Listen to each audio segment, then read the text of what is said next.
Selamat datang kembali. Hari ini kita bakal bedah satu laga besar Serie A di Stadion Olimpico. AS Roma lawan AC Milan. Sebuah laga yang skor akhirnya sama sekali nggak mencerminkan jalannya pertandingan ya.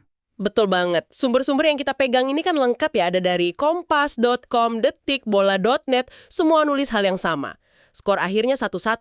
Sekilas kedengarannya adil. Adil ya. Tapi siapapun yang nonton pertandingan ini pasti tahu ceritanya itu jauh lebih kompleks. Nah, itu dia. Jadi misi kita sekarang adalah merangkai semua detail ini jadi satu gambaran utuh. Bukan cuma skor, tapi drama di baliknya. Oke, mari kita bongkar ini. Siap. Babak pertama. Dari peluit pertama dibunyiin, Roma itu langsung, langsung tancap gas. Langsung ngegas. Ini bukan dominasi biasa loh. Milan itu kayaknya benar-benar nggak dikasih napas sama sekali. Iya kan? Gimana sih Roma bisa ngelakuin itu secara taktis? Ini cetak biru klasik dari Gianpiero Gasperini. Jelas banget instruksinya itu gegenpressing. Tekanan balik yang super agresif. Jadi begitu pemain Milan kehilangan bola, langsung ada 3 bahkan 4 pemain Roma ngerubungin. Tujuannya buat matiin aliran bola ke depan ya? Tepat. Tujuannya jelas. Putus suplai bola ke penyerang-penyerang cepat Milan. Kayak Leo, terus Kunyungku. Hasilnya, ya mereka berdua praktis terisolasi di babak pertama. Jarang banget dapat bola enak. Dan tekanan itu kan bikin banyak banget peluang, terutama buat satu orang, Daniel Malen. Ini udah kayak the Daniel Malen show. Tapi sayangnya kok ya. Gak ada yang jadi gol. Nah, ada momen dia dapat umpan terobosan, tendangannya lemah, ada sepakan voli yang tipis banget melesetnya. Belum lagi kemelut di depan gawang. Banyak banget. Betul. Dan ini nunjukin 2 hal penting sih menurut saya. Pertama, sistemnya Gasperini itu efektif banget buat nyiptain peluang buat striker utamanya. Malen selalu ada di posisi yang pas. Tapi yang kedua, nah ini mungkin jadi PR buat Roma. Finishingnya ya? Penyelesaian akhirnya. Kalau kita lihat data sepanjang musim, Roma ini kan salah satu tim yang angka expected goals atau XG-nya sering lebih tinggi dari gol benerannya. Ini nandain ada masalah konsistensi, bukan cuma soal nasib buruk semalam doang. Oke, nah di tengah gempuran Roma sama peluang Malen yang kebuang itu, muncul satu pahlawan dari sisi Milan. Iya. Kiper mereka, Mike Maignan. Beberapa media bahkan nyebut dia man of the match dan kayaknya nggak berlebihan deh. Sama sekali nggak. Maignan itu alasan kenapa Milan bisa pulang bawa 1 poin. Dia itu bukan cuma bikin penyelamatan, tapi dia, dia mancarin ketenangan, nular itu ke back-backnya. Di saat lini pertahanan Milan mulai panik, Maignan tetap dingin. Penyelamatan dia yang paling krusial yang mana? Mungkin pas nepis tembakan Zeki Celik di akhir babak pertama. Itu tembakan mendatar yang bahaya banget. Statistiknya juga gila loh. Salah satu sumber nyebutin total tembakan Roma itu 15, Milan cuma 5. Jauh banget. Tembakan tepat sasarannya lebih jomplang lagi, 7-2 buat Roma. Tapi dari 7 tembakan itu, semuanya emang peluang emas atau Maignan yang bikin kelihatan hebat? Kombinasi keduanya sih, beberapa tembakan Malen memang harusnya bisa lebih baik. Tapi paling nggak ada 3 penyelamatan Maignan yang kelas dunia. Dia nggak cuma nepis bola, tapi pinter banget baca permainan, nutup ruang tembak sebelum penyerang Roma sempat mikir. Jadi skor 0-0 di babak pertama itu secara psikologis kemenangan besar buat Milan ya? Tentu, mereka berhasil selamat dari badai. Oke, masuk babak kedua. Setelah babak pertama yang berat sebelah itu, saya kira Milan bakal ngubah sesuatu. Tapi yang terjadi malah lebih aneh lagi. Iya. Setelah didominasi abis-abisan di menit ke-62, lo kok malah Milan yang berhasil nyuri gol? Bener-bener Melawan alur permainan banget. banget. Dan golnya pun bukan dari skema serangan balik cair yang biasanya jadi andalan mereka kan? Bukan. Golnya lahir dari bola mati. Sepak pojok. Ini nunjukin betapa susahnya Milan nembus pertahanan Roma dari permainan terbuka. Prosesnya sendiri cukup cerdik sih. Sepak pojok pendek, terus Luka Modric kirim umpan silang mateng, dan Conny De Winter Nggak ada yang jaga sama sekali. nggak terkawal. Gampang banget dia nyundul bola dari jarak dekat. Gol, 1-0 buat Milan. Saya bisa bayangin sunyinya Stadion Olimpico waktu itu. Pukulan telak itu. Setelah neken tanpa henti, bikin banyak peluang, malah gawang sendiri yang kebobolan duluan. Ini pasti persis seperti yang ada di kepalanya Allegri kan? Tentu saja. Ini adalah Allegri ball dalam bentuknya yang paling murni. Iya.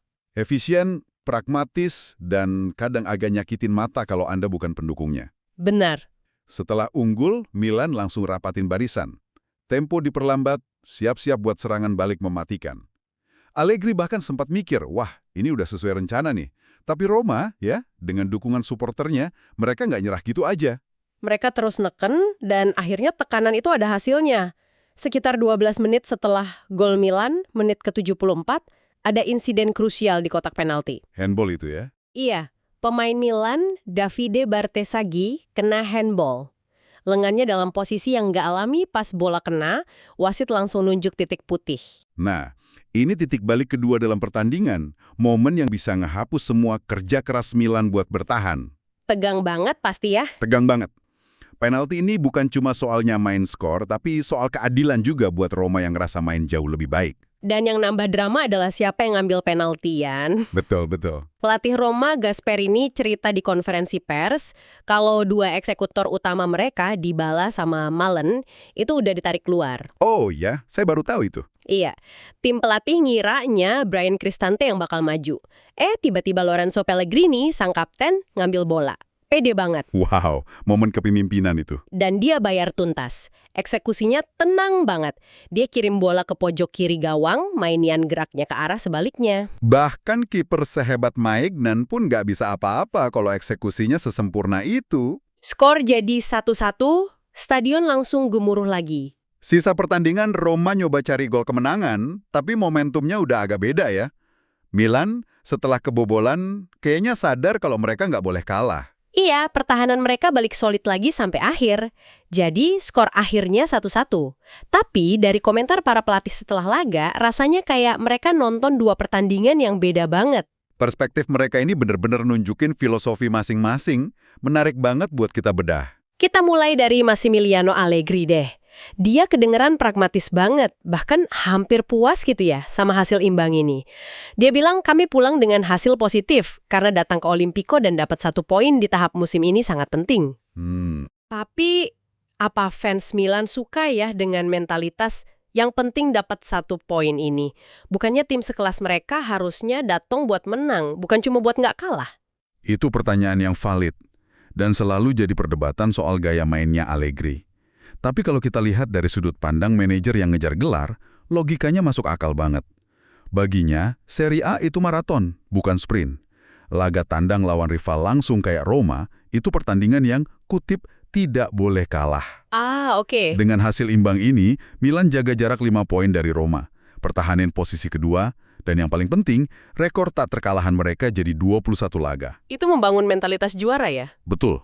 Buat Allegri, main cantik itu nomor 2. Yang penting poin dan posisi di klasemen. Ini bukan 2 poin yang hilang, tapi 1 poin krusial yang didapat. Oke, jadi ini soal gambaran besarnya.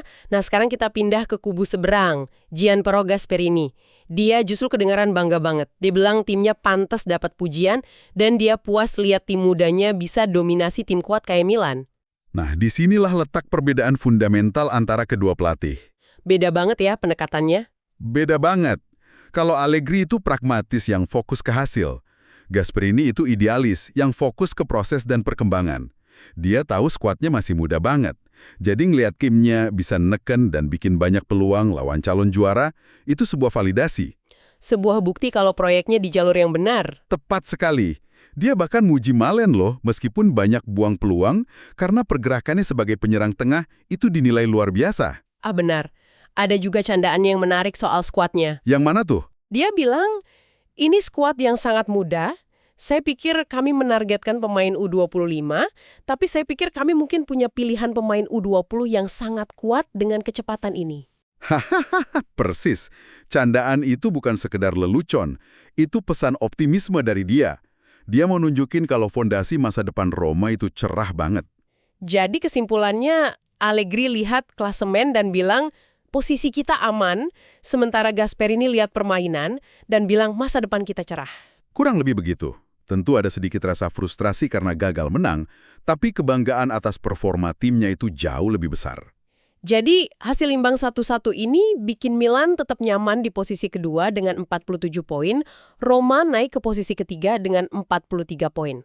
Tapi kalau dipikir-pikir, pemenang sesungguhnya dari pertandingan ini justru tim yang nggak main ya. Loh, siapa? Inter Milan di puncak klasemen. Tepat sekali. Setiap kali dua tim di bawahnya saling jegal dan hasilnya imbang, itu kabar terbaik buat pemuncak klasemen. Jarak Inter dengan AC Milan sekarang jadi berpotensi melebar. Jadi, pertarungan dua raksasa ini justru ngasih napas lega buat rival sekota Milan. Gila ya dampaknya kemana-mana.